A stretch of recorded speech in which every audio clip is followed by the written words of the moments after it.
Good morning. Welcome everyone to the third session in our series on the spiritual legacy of the First World War. Several folks have asked. Art Smart is graciously recording these sessions. They are the first two sessions are available on YouTube. We're linking those to the Cathedral website. I will also try to remember this afternoon to link them to my blog. So if you missed a session or you want to go back and check my history, you're welcome to do that. Just don't be public about it. And this session will be available very soon as well. The title of this session, Session 3, is The End of the World. Historian G.J. Meyer says, "The war we often hear marked the end of illusions. It became a hole in time, leaving the post-war world permanently disconnected from everything that had come before."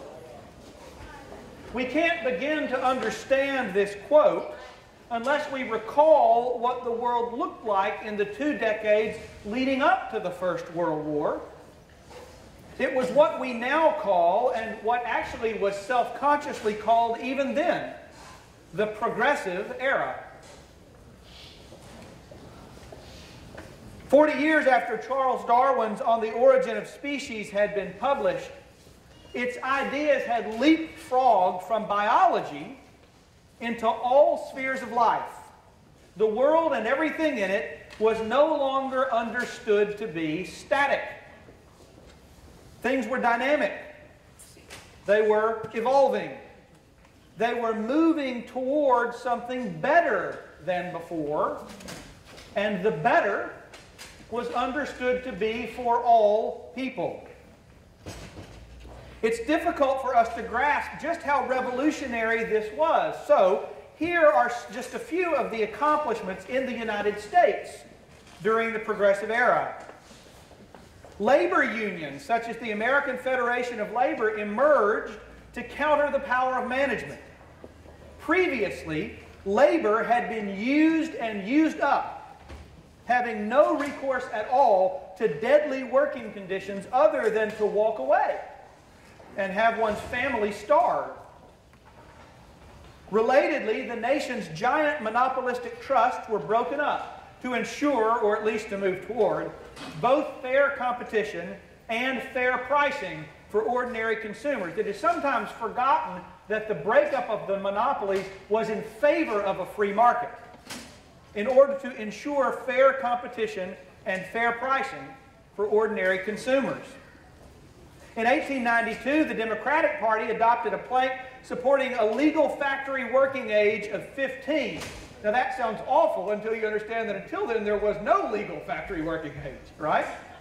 In 1916, the first federal law restricting child labor is passed. 1916.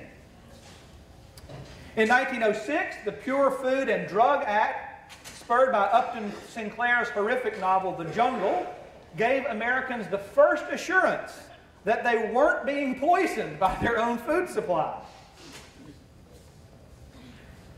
The political machines began to be dismantled, and citizenry gained much more direct involvement in the selection of its governmental leaders.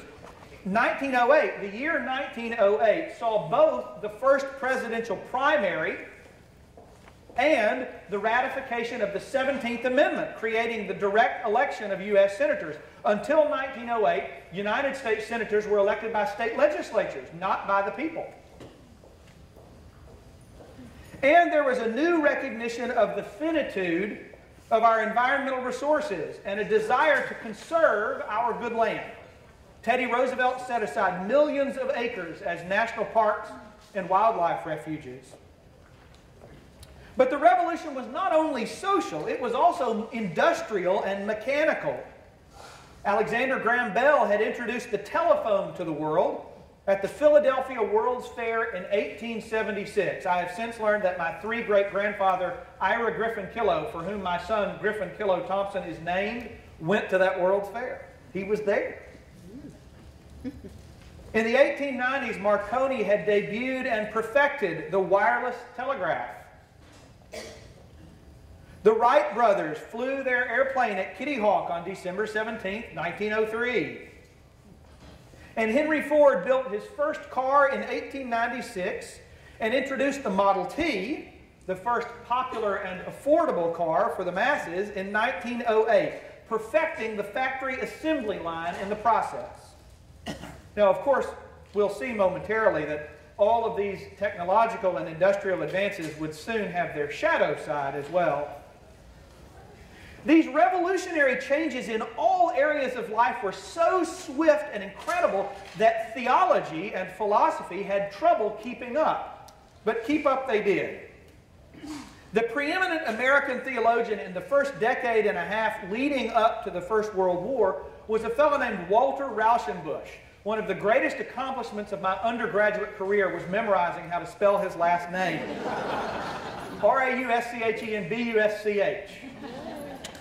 Rauschenbusch was a Baptist of another era. He was trained at Rochester Theological Seminary and at the University of Berlin under the great 19th century German masters. As a scholar with a pastor's heart, Rauschenbusch took the pastorate of Second Baptist Church near Hell's Kitchen in New York City. There he was faced with all the social ills of the late 19th century urban American scene. And there also he was immersed in all the fervor of the progressive era. Rauschenbusch began to focus on the concept of the kingdom of God in the Gospels. And he came to believe that the kingdom was not something that would occur at the end of time by some cataclysmic act of God, but rather the kingdom of God was something that we would and could, and indeed in his era were, experiencing. It was literally, the kingdom of God was literally, Rauschenbusch believed, inbreaking on earth during his day. Rauschenbusch put a theological overlay on the progressive era. Of the era in which he was living, he said, the saving of the lost and the teaching of the young, the pastoral care of the poor and frail, the quickening of starved intellects, the study of the Bible, church union, political reform, the reorganization of the industrial system, international peace. It was all covered by the aim of the reign of God on earth. Though to us who live in post-World War's world, this may seem ridiculous, Rauschenbusch's vision became, believe it or not, the defining theological idea of his generation. It was popularly held. It was popularly believed. And it became known as, what some of you may have heard of, the social gospel. Rauschenbusch and other leading minds truly believed that the gospel message of grace, of equality, of no male or female, no slave or free, could be realized not just within the walls of the church, but in all areas of life. Governmental, industrial, educational, all of life would be lived by Christian precepts. Now, by this, Rauschenbusch did not mean our contemporary and sometimes oppressive idea of family values that's upheld by today's religious right, but rather what we would today consider to be liberal ideas of civil and social rights. In fact, one of Rauschenbusch's best-selling books that people rushed to the store to buy was entitled Christianizing the Social Order. Some people are nodding lovingly and other people are shuddering, screaming and cringing. Rauschenbusch unabashedly claims this: the kingdom of God is humanity organized according to the will of God. It is a nobler social order. It implies the progressive reign of love in human affairs. It advances wherever the free will of love supersedes the use of force and legal coercion as a regulative of the social order. The reign of love tends toward the progressive unity of mankind. The kingdom must be the purpose for which the church exists, and it gives the church the power to save. That is remarkable. This is one of the most popular. This is not quite the Joel Osteen of his day, but close. Perhaps the Billy Graham of his day. And this is what he's saying Christianity is. This is what he's saying the kingdom of God is. The Christianizing of the social order. Now, in the realm of philosophy, the school of idealism ruled the day leading up to the First World War. In Europe, the godlike philosopher that defined idealism was Hegel. In the United States, it was a fellow named Josiah Royce, a Harvard philosopher, and incidentally, the man on whom I wrote my graduate thesis at the University of Chicago. It is important to note that the philosophical school of idealism is not like what we mean when we commonly use the term idealism today. What do we use when somebody talks about an idealist today? What do we mean? Impractical, okay.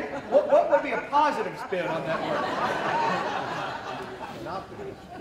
Optimist. Optimist. High in the sky. High in the sky, okay. So if we wed those things together, the pie in the sky, impractical optimist. That's really what we mean, right? When we talk about idealism today. We think of idealism as the starry-eyed purview of youth, right? One reaches adulthood when idealism is ground out of one's spirit, right? That's usually what we think. It's laudable, but it involves a kind of naivete. Well, this turned out to be true of philosophical idealism too, but the meaning, philosophically speaking, of idealism is not that. And that's important. You'll misunderstand all the idealistic philosophers if you think that's what they mean.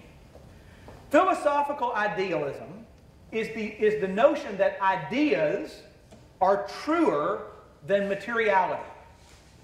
Ideas, we think that this hard stuff is the truest thing. Idealist philosophers say, no, actually ideas are truer than the material stuff of our lives. And what existence in the world is the working out and making concrete those ideas that fulfill the purposes of the world.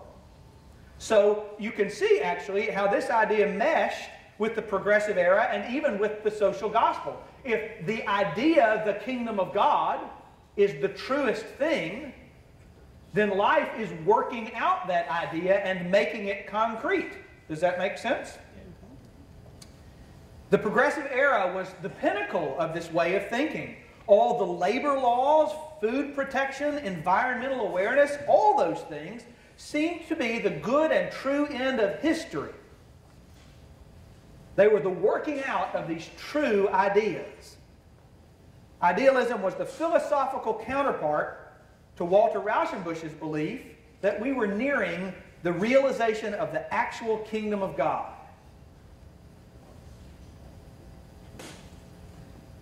In a month's time, and then extending for 4 relentless years, all of the above, all of it, everything I've talked about thus far today, came to a full stop end. As many dreams as millions of men were killed. Just as artillery shells pocked the fields of Europe, so they blew holes in the ambitious aspirations of humanity, in the arts and philosophy and religion. There was, as I alluded before, a shadow side to the mechanical and technological advances of the decades leading up to the First World War. As soon as hostilities began, all of that innovation and genius, all of it was turned toward the creation of the world's first weapons of mass destruction. This photo depicts for me more than any other I've found the confusion and crash of the old world against the new that was the First World War. Here you have a cavalry lancer on horseback. He is ready to charge into battle no differently than men had been fighting for 2,000 years. Except he's also wearing a gas mask to guard against the newest weapon to be introduced in 1915, poison gas. Though gas was terrifying to men in the trenches, it killed actually relatively few. More than anything else, the First World War is a story of artillery and the machine gun. These two weapons combined account for the vast majority of all combat deaths from 1914 to 1918. The machine gun had been invented by Hiram Maxim in 1884, but prior to 1914, it had not been used widely in battle. Maxim's gun could fire 600 rounds per minute. Many of the commanders when World War I erupted, including Britain's General Douglas Haig, were cavalry officers. And what that meant in 1914 was old school cavalry. They had been trained to lead men to charge into battle on horseback. Some of these were actually lancers, like the fellow in the earlier slide that had the gas mask on. And one of the last major lancer charges in history actually occurred on August 28, 1914, during the first month of the war, when the 12th Royal Lancers charged a German unit. It really doesn't take much imagination to conceive of what machine guns did to such formations.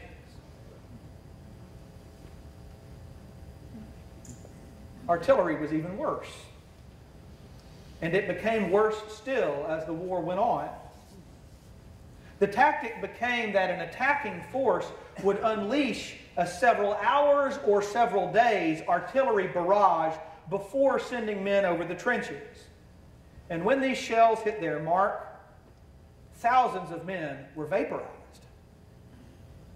In 1916, the British prefaced the Battle of the Somme with a 7-day artillery bombardment of the German lines that included more than 12,000 tons of explosives.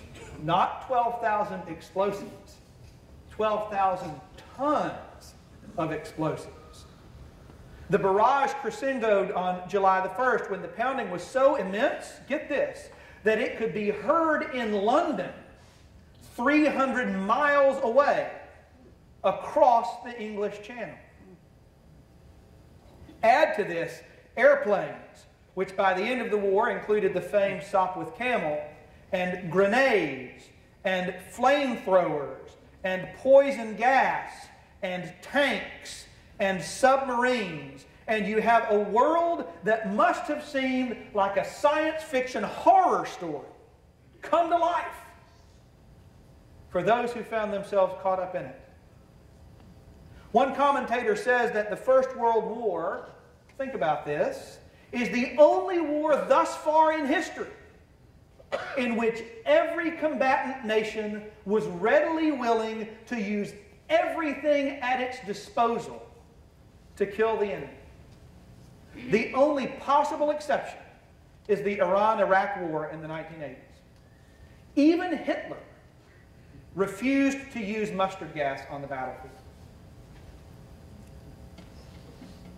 G.J. Meyer says, quote, "They threw everything they had, their people, their production capabilities, all the wealth accumulated over generations of industrial development into the effort to destroy one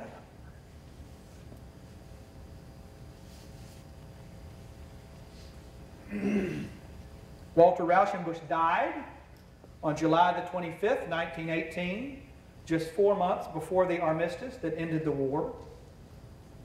His positive belief that God's very kingdom was being ushered in through human social progress was blown apart when human ingenuity was turned toward obliterating that same progress. Historian Robert T. Handy says, quote, "The war for Rauschenbusch seemed to be the negation of both Christianity and social progress, the twin passions of his life." Josiah Royce died on September 14, 1916, the dead middle of the war. His vision, too, had been crushed. The world was not working itself toward fulfilled ideas. Rather, it was devolving into the state of beasts. In theology, the social gospel was replaced after the First World War. Gone. No one even studies it anymore unless you're in an undergraduate religion class. The social gospel was replaced by theologians who had a newly reinforced appreciation for the fallenness of humanity, such as Reinhold Niebuhr. as well as those like Karl Barth, who emphasize not our closeness to God and the knowability of God, but God's extreme otherness and our dependence upon God coming from beyond us to repair the mess that we had made of the world. No more kingdom of God brought about by human effort. In philosophy, the pursuit of grand systems all but ended. No longer did philosophers suppose that the cosmos is comprehensible. Instead, there was a focus that shifted to existentialism and its offshoots, trying to make sense of the human condition, of what would lead us to live as beasts. Trying to figure out why we experience ourselves as so estranged from one another and, frankly, so estranged from God. Josiah Royce gave way to Albert Camus.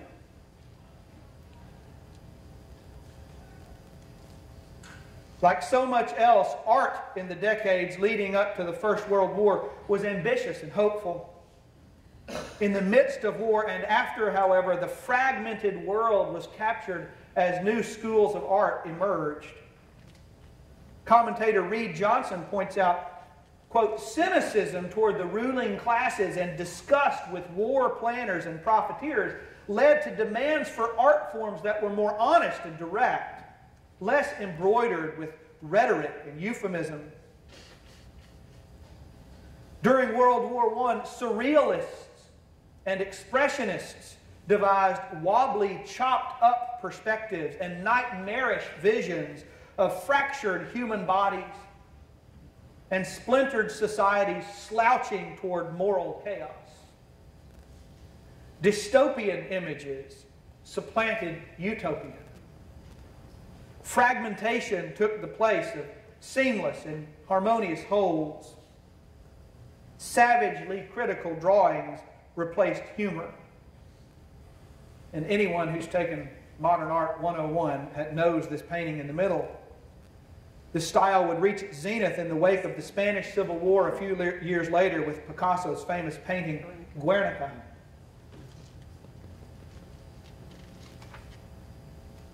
One of the most famous pieces of art produced during the war was by Russian painter Karl Malevich. It debuted in Moscow in 1915 and it created a scandal. Titled Black Square, the painting is exactly that. Now, to our eyes, such metaphoric art is so common that we almost dismiss it, right? But in 1915, this kind of representation was virtually unheard of. And Malevich actually positioned the piece, when it was displayed, in the high corner of the room, exactly how it is on this slide. Why would he have done that? Does anyone know?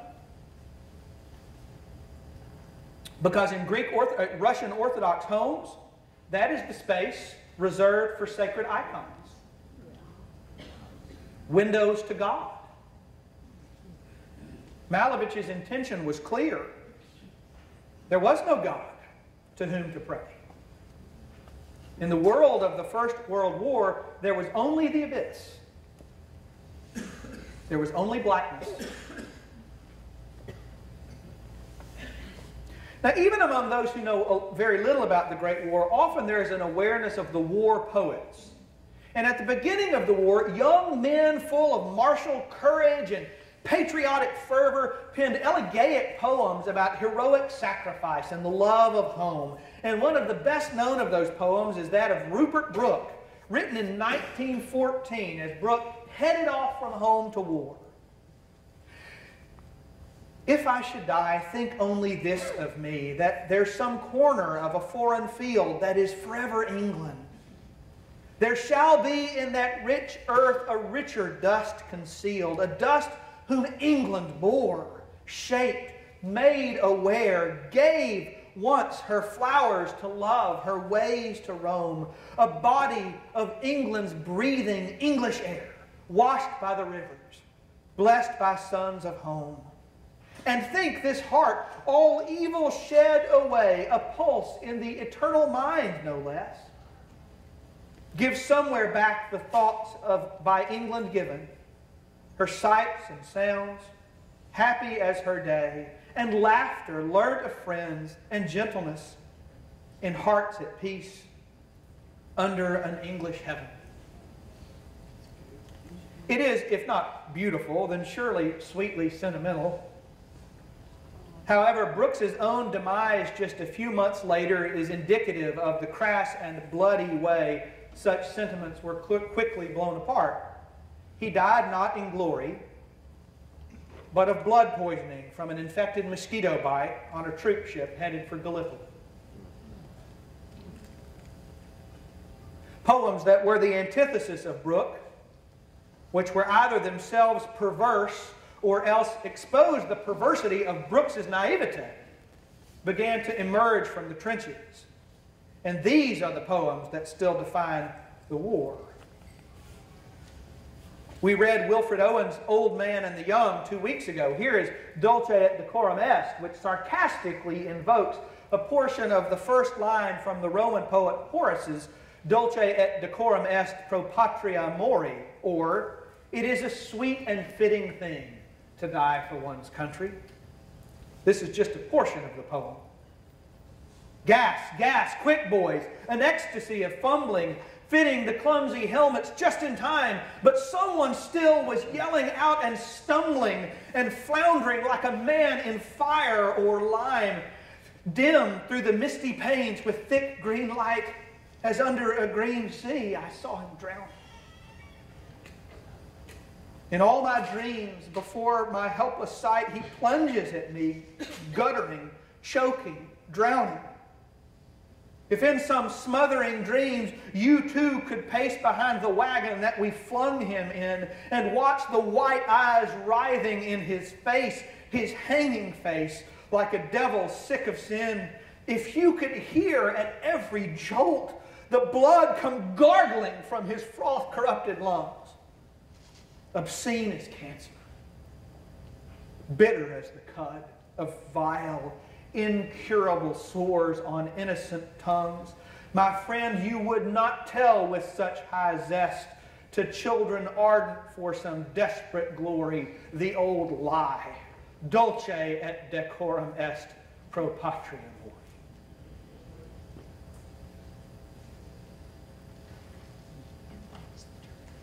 All elegiac verses gone. No sweet visions of home, no wistful hope of remembered courage, only gurgling death and a revealing of the great lie. And Owen himself would die in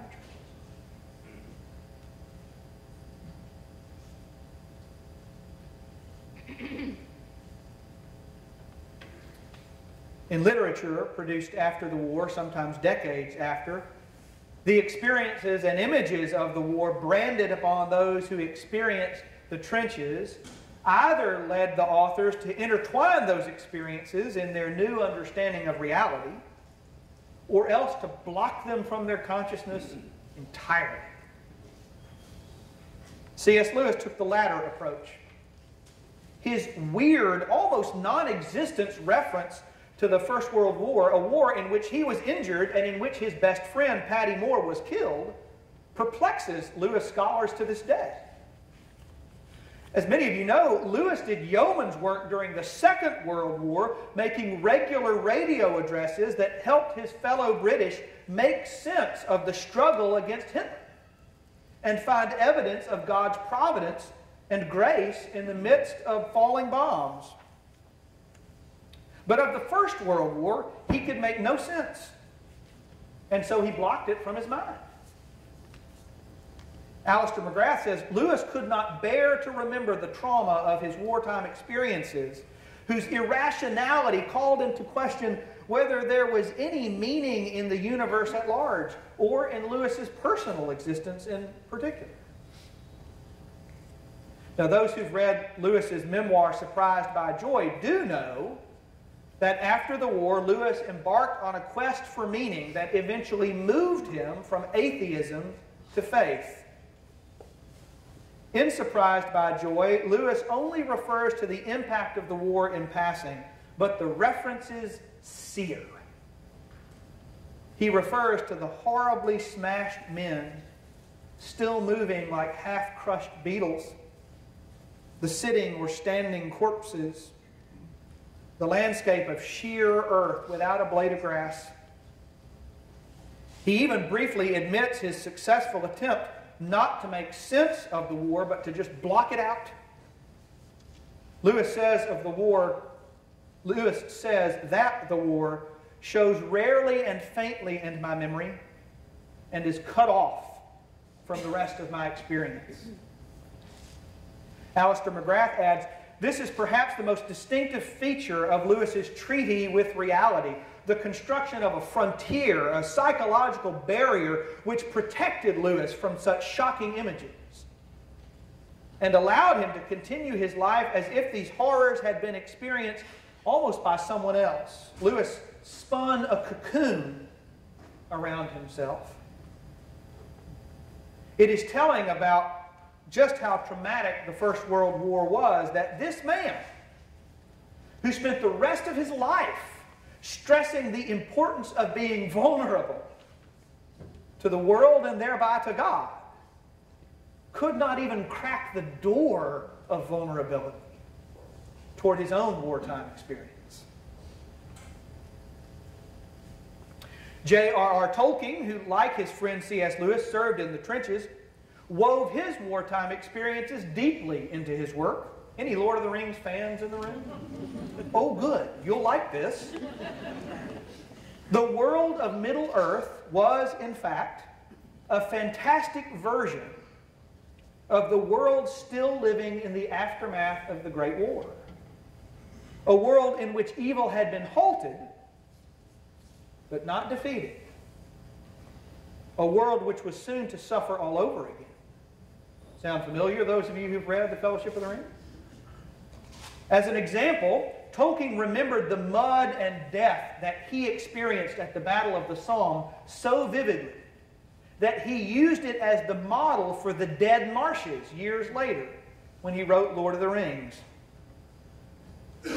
Harkening back to his own real-world experience at the Somme of real-life things that he saw, Tolkien put the words in Samwise's mouth as Sam travels across the bog of the Dead Marshes. There are dead things. Dead faces in the water. Dead faces. Frodo adds, they lie in the pools, pale faces, deep under the dark water. I saw them. Grim faces and evil, and noble faces and sad. Many faces proud and fair, and weeds in their silver hair, but all foul, all rotting, all dead. And Gollum replies, and I can't do a Gollum voice, I apologize. Yes, yes, all dead, all rotten, elves and men and orcs, the dead marshes. There was a great battle long ago.